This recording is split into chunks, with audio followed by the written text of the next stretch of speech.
عم لو كانوا جابوا بابا حته واحده كان ممكن نسامح، كان دول جابوا بابا قطع، كان دول جابوا بابا قطع. مفيش تصالح ولا في عقد تصالح ولا في نية للتصالح. مفيش تصالح ولا في عقد تصالح ولا في نية للتصالح. أنا اقتباس بنلتمس التصريح باستخراج شهادة من دار الإفتاء المصرية عن مقدار الدية الشرعية المقررة شرعا في القبض الخطأ في تاريخ ارتكاب الواقعة ويوم 11/8.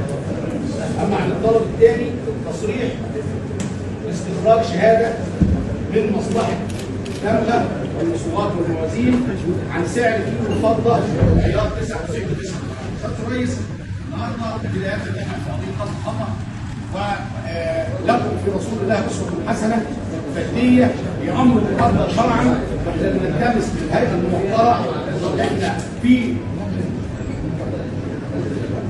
تفاوضنا مع آلية المبني عليه بقدر استطاعتنا في حدود إمكانياتنا، واحنا بنلتمس شيك مصرفي لصالح آلية المبني عليه لإبداء حسن نية المتهم في التصالح. واحنا يا ريس فوجئنا بان في هناك طلبات يعجز عنها المفاوض عن المتهم، يعجز عنها تماما ان هو يستطيع ان يلبيها او يتجاوب معها، فاحنا بنلتمس اخلاء سبيل المتهم حتى يتمكن بشخصه من التفاوض في هذا الامر، لانه كان امر مغالى فيه جدا. ونلتمس عداله ورحمه في الهيئه الموقره نظرا لظروف الدعوه، وحضراتكم الاعلى ونتعلم من الهيئه الموقره دائما، وانتم خط الدفاع الاول للوطن المصري وللمواطنين وللمتهم. سيد الرئيس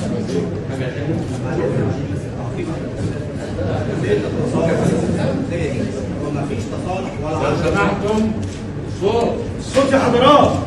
لا في عقد تصالح ولا في تفاوض. التصالح يكفي ان انا اقول لعملت المحكمه الموقره ابن القاصره روان احد المجالس قالت يا عم لو كانوا جابوا بابا حته واحده كان ممكن نسامح، كان دول جابوا بابا قطع.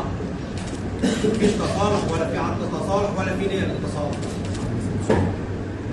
بس انا رد على الجزئيه دي.